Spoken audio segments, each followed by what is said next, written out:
Welcome to the Tesla Economist. Please hit the thumbs up and remember to subscribe. You can also follow me on Twitter and talk to me on Patreon.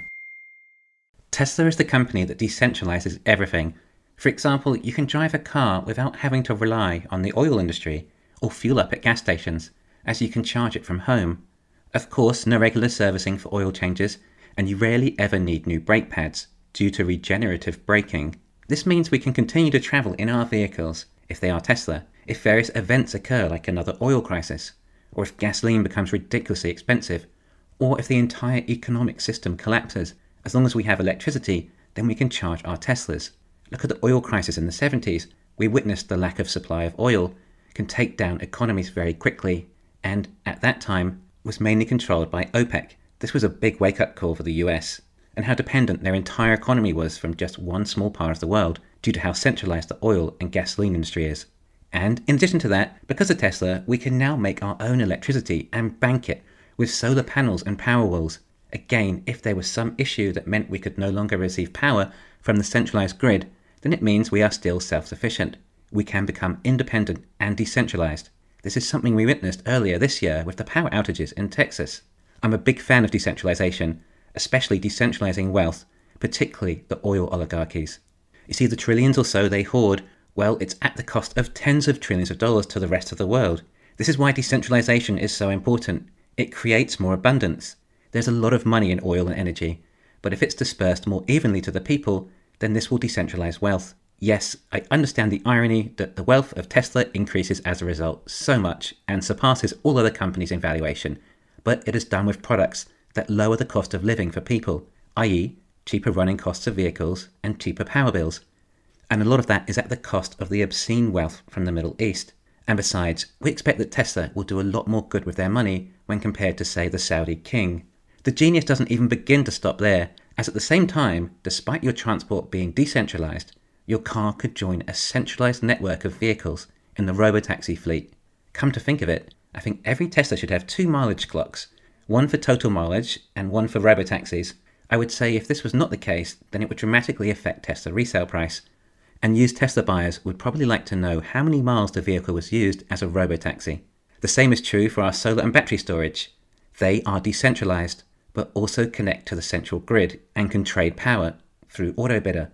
This makes energy storage far more efficient if it is being used collectively. Anyone with solar power, well, when their battery is fully charged, then any extra power they create could go back into the grid and charge someone else's battery instead, or charge a local centralized battery pack that might in turn power some commercial buildings. This is just so clever. So not only do our Tesla cars and solar save us money, in addition to that, we can taxi out the cars and earn income. And we can also buy and sell power and earn income from that too. Really, what a company. Right now, solar panels and batteries are a good return on investment, especially when compared to money in the bank. But Powerwalls are still expensive, especially as an initial capital item, and perhaps not feasible for every home in the US yet, let alone every home in the world. Powerwalls are currently using nickel-based batteries. The nickel, being less energy dense, meant the Powerwalls were light enough to be fixed on a wall. If I recall, they weigh about 100 kilograms, but if they used iron-based batteries, then they'd weigh about 200 kilograms, or be too heavy to be fixed on a wall. But is it really that big a deal if your Powerwall has to stand on the ground? No, not really, especially if it saves you a fortune. Tesla will eventually launch Powerwalls with iron-based LFP batteries. Not only that, these batteries will cost something like 1/5 the price of today's 2170 batteries, eventually when Tesla makes them in-house.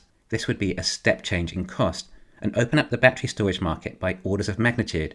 Think about it like this, it's already a reasonably good return now, and depending on where you live or what incentives you have, your solar and battery system has paid for itself within about 5 to 10 years. Now, according to Rethink X, they expect the price of solar to decrease by around 12% a year. So perhaps in 5 to 6 years' time, the price of solar has also halved. Accompany that with the cost of the batteries down significantly too, and what we have is something magic.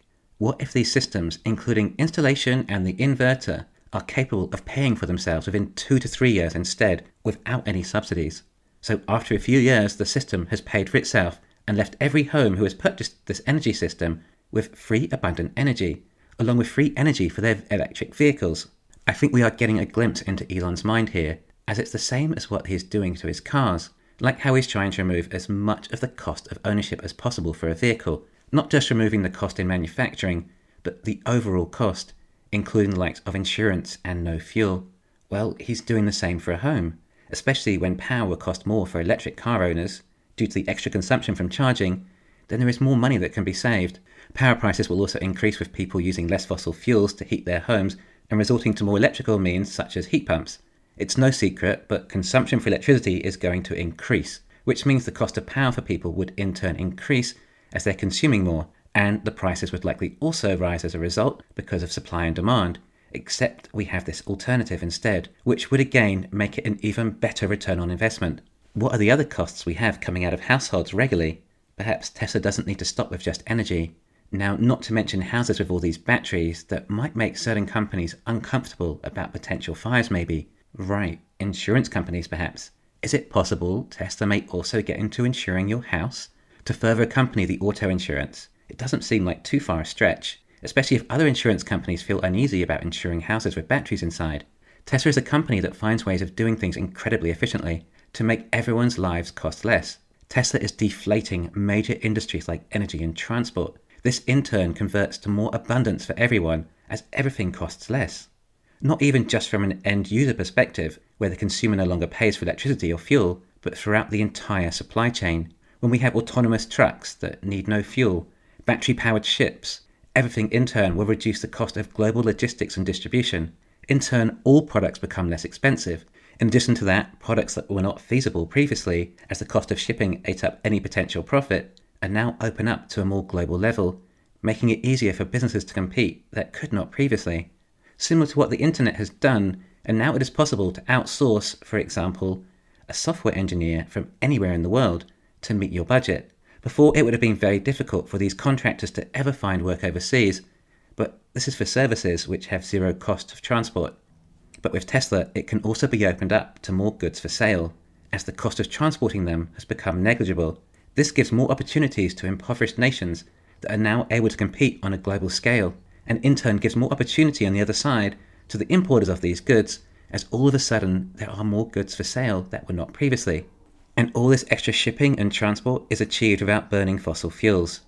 Really, most people just talk about Tesla as an energy or transport company, or even robotics and AI company, but Tesla is an abundance company, decentralizing the world, one battery at a time, and likely destroying billionaires in its path of creative destruction, as it breaks down all the moats created and designed to simply hoard wealth and hold back innovation and reduce our standard of living. Also, is it possible to think that perhaps Tesla have been allocating some of their R&D funds into improved solar panels, knowing that it's very likely that Tesla will be the largest solar panel company on the planet, and not just selling their panels, but likely owning their own farms within time too? Therefore, it's in Tesla's best interest to create the lowest cost, most scalable solar panels in the world. And I'm just talking about in 5 years' time or so. I know we all look to Tesla and think 2025 or 2030 and what a company it will have become and the technology achieved by that stage.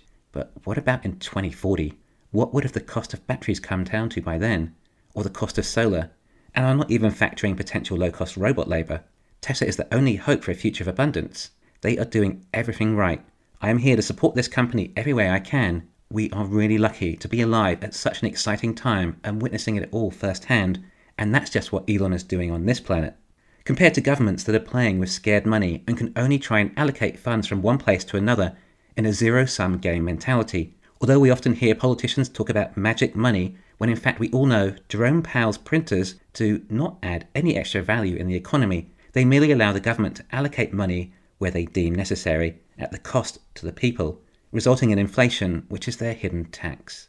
Whereas Tesla is adding true value to the economy. Thanks for listening. Please hit the thumbs up and subscribe. You can follow me on Twitter and talk to me on Patreon.